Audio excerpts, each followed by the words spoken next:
Meus queridos amigos, como é que vocês estão? Tudo na paz?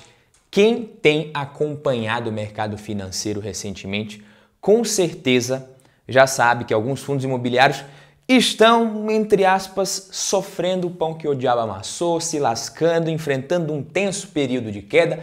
Mas afinal, o que está acontecendo com esses ativos que até pouco tempo atrás eram amados e tão populares entre os investidores, principalmente os pequenos investidores? Por que os fundos imobiliários, alguns fundos imobiliários estão caindo? E o que a gente pode esperar para o futuro desses fundos e por que você precisa esquecer seus fundos imobiliários, pelo menos por enquanto?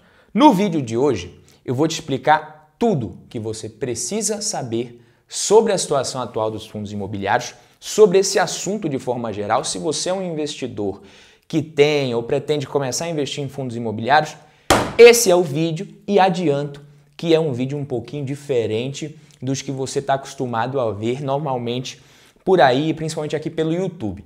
Quem já é de casa, já deixa o like na voadora aí. Se é a sua primeira vez por aqui, seja muito bem-vindo, muito bem-vindo. Eu sou Badu Vieira, especialista em investimento certificado, para mais um vídeo do Valor em Ação.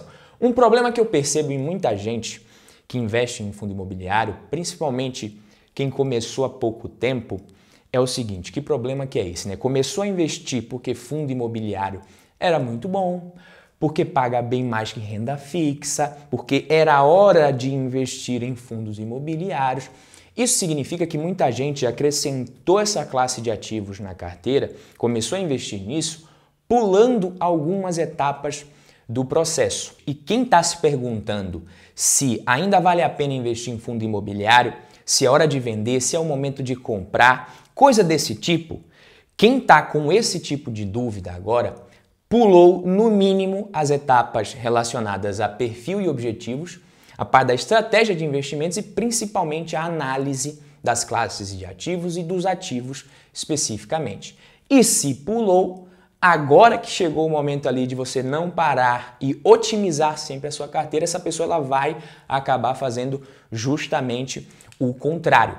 Não vai parar, vai paralisar e não vai otimizar, vai às vezes piorar a carteira. O primeiro ponto é entender que um fundo de investimento imobiliário, um FII, ele investe o dinheiro dos cotistas em imóveis de diversos segmentos, em ativos com lastro em imóveis também, como o CRI, LCI, dentre outros, que são chamados de recebíveis imobiliários. Na maioria das vezes, CRI. Caso você invista em fundos imobiliários, mas ainda não tenha isso muito claro, isso precisa ficar claro na sua cabeça. Você precisa colocar isso na sua cabeça. Quando você compra cotas de um fundo imobiliário, você adquire participação no patrimônio do fundo e passa a receber uma parcela dos lucros desse fundo.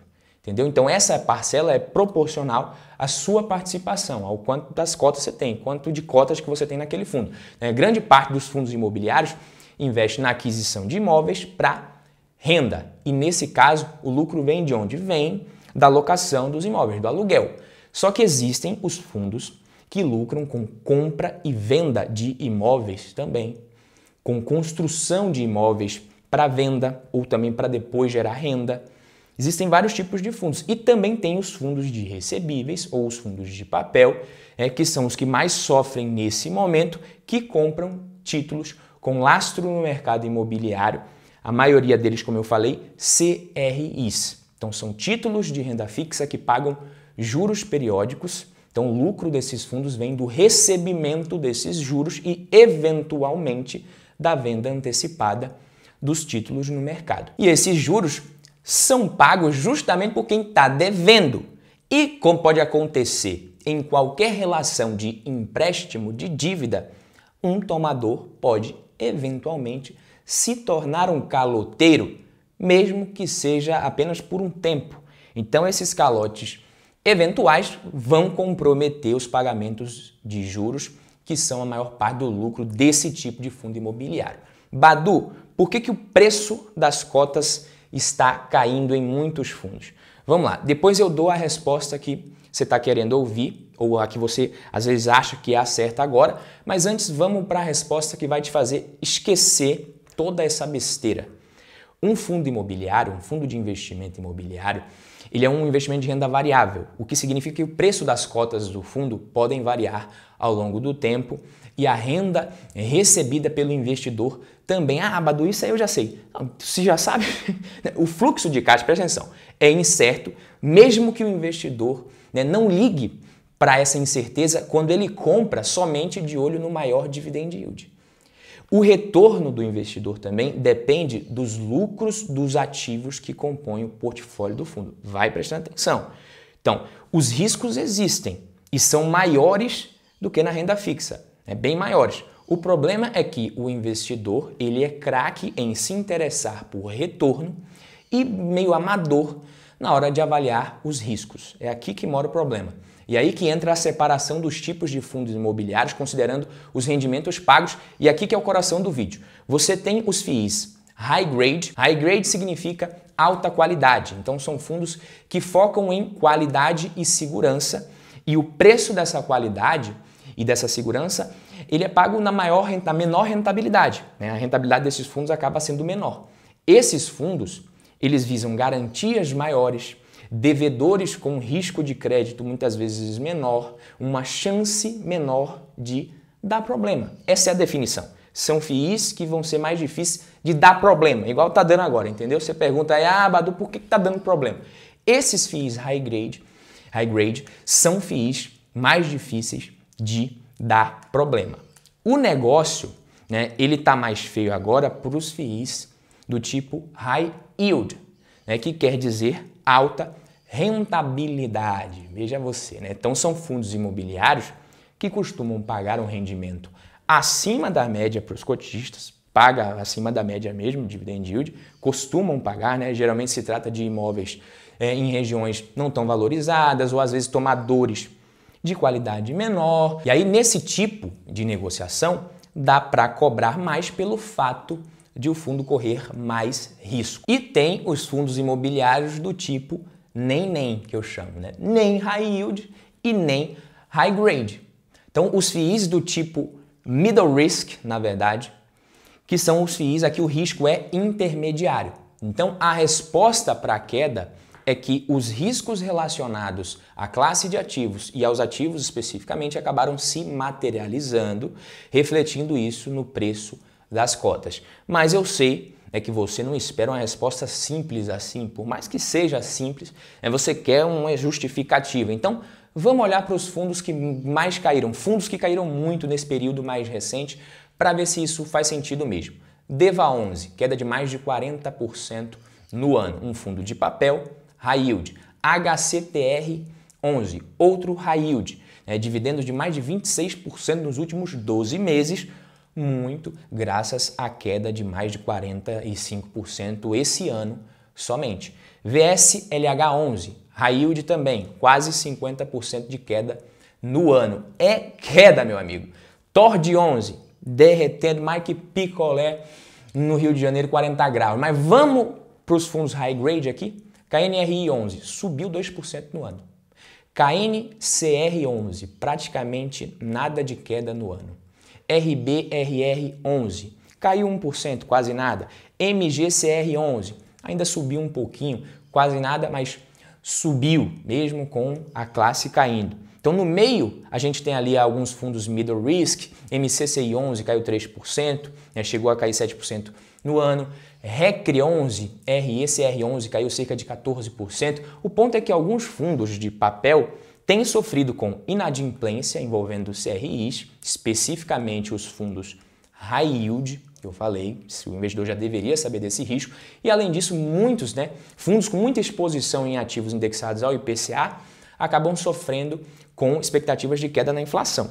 É uma coisa que também você já deveria estar ligado. Inclusive, já tinha fundo imobiliário sofrendo mesmo antes dessa luz de alerta mais alta da situação do risco de crédito aqui no país. E aí o mercado ele vai reagindo sempre de acordo com o retorno estimado no curto prazo. É isso que o mercado costuma fazer. Então, se o dividendo vai diminuir, o mercado paga menos na cota. Então, isso acontece, você vê isso acontecendo nesses fundos.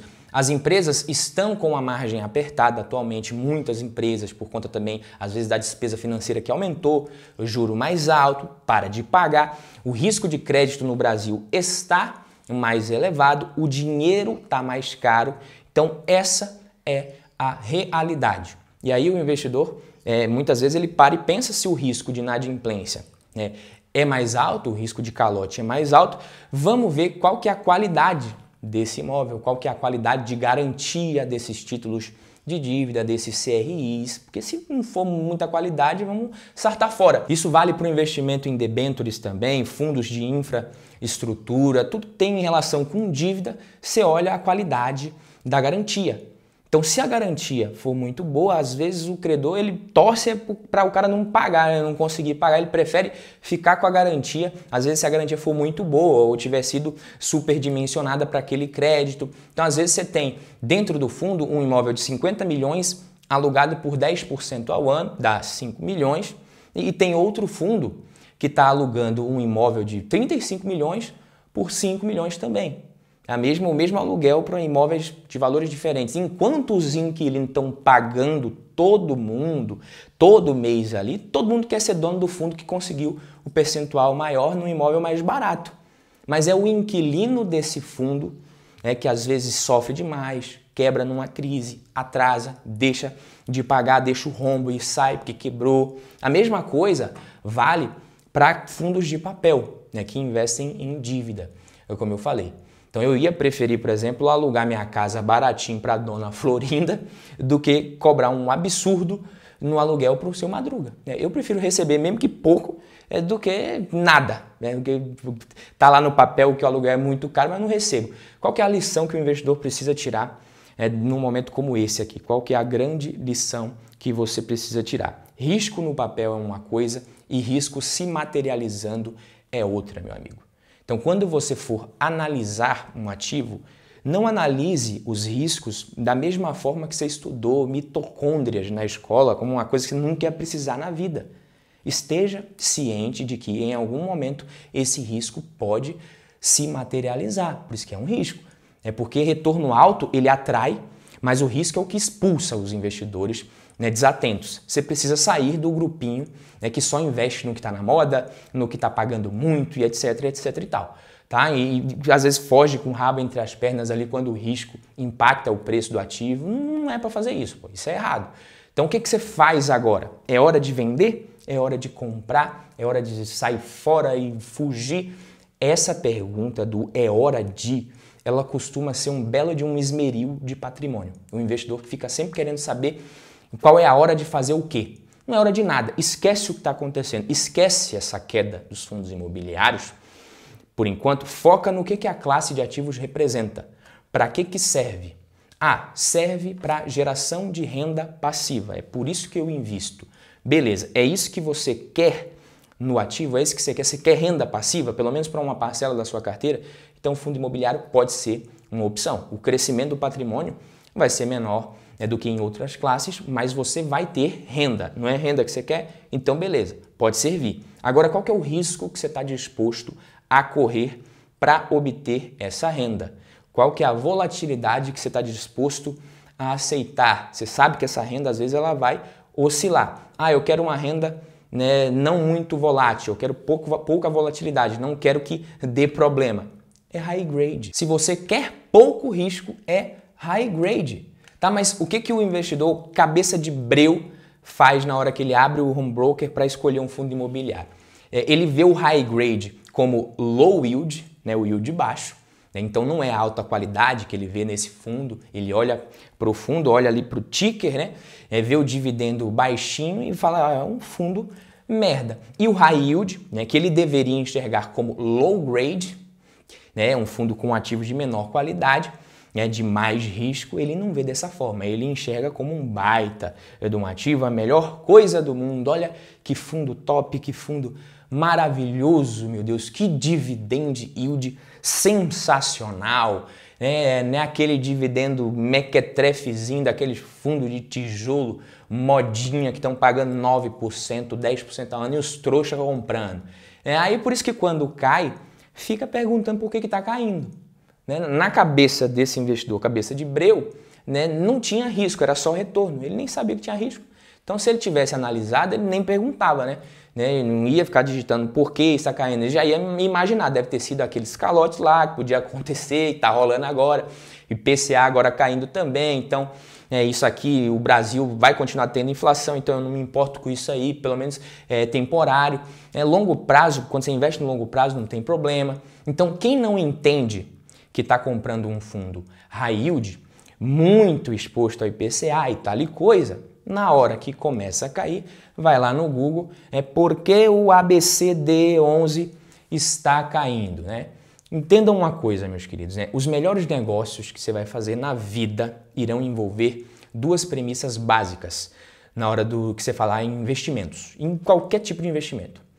Você comprar de alguém que está doido para vender, desesperado para vender, e vender para alguém que está desesperado para comprar. Você faz isso, geralmente você faz bons negócios. Os piores negócios envolvem justamente o contrário. Então, muita gente agora pode chegar à conclusão de que esse tipo de coisa não acontece se você tivesse investido num imóvel físico diretamente. Investir no imóvel, tá vendo por que investir em imóvel físico é melhor? Por que a gente precisa realmente colocar o nosso dinheiro no terreno, no apartamento, em qualquer coisa, é bem mais seguro?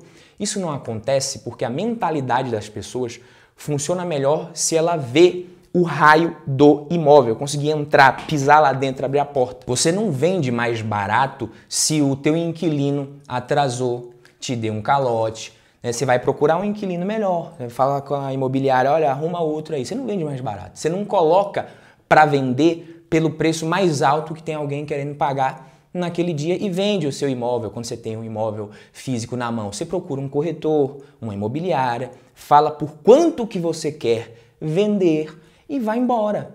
Você vai ficar anunciando até alguém pagar ou você desistir de vender. Eu não quero, vou esquecer isso por um tempo. O investidor ele é mais racional nesse aspecto quando se trata de um imóvel próprio, mas o risco existe do mesmo jeito. Então, se um dia você precisar de dinheiro e não tiver liquidez, você vende pelo preço que lhe oferecerem. É por isso que você não pode ter tudo numa coisa só. Então, às vezes você vai lá, imóvel não tem risco, e teu imóvel diretamente não tem risco. Aí um filho seu, um parente, a esposa, fica doente, você precisa de 100 mil reais, você não tem liquidez, só tem aquele imóvel que custa 1 milhão, é tudo que você tem. Na sua cabeça ele vale 1 milhão. Se alguém oferecer 700 mil e ainda para dar uma entrada de 100 e prazo de 2 meses para te dar o resto, você pega e vende. Aí que está o risco, entendeu? Por isso que você não pode ter tudo numa coisa só, é o que a gente fala da diversificação.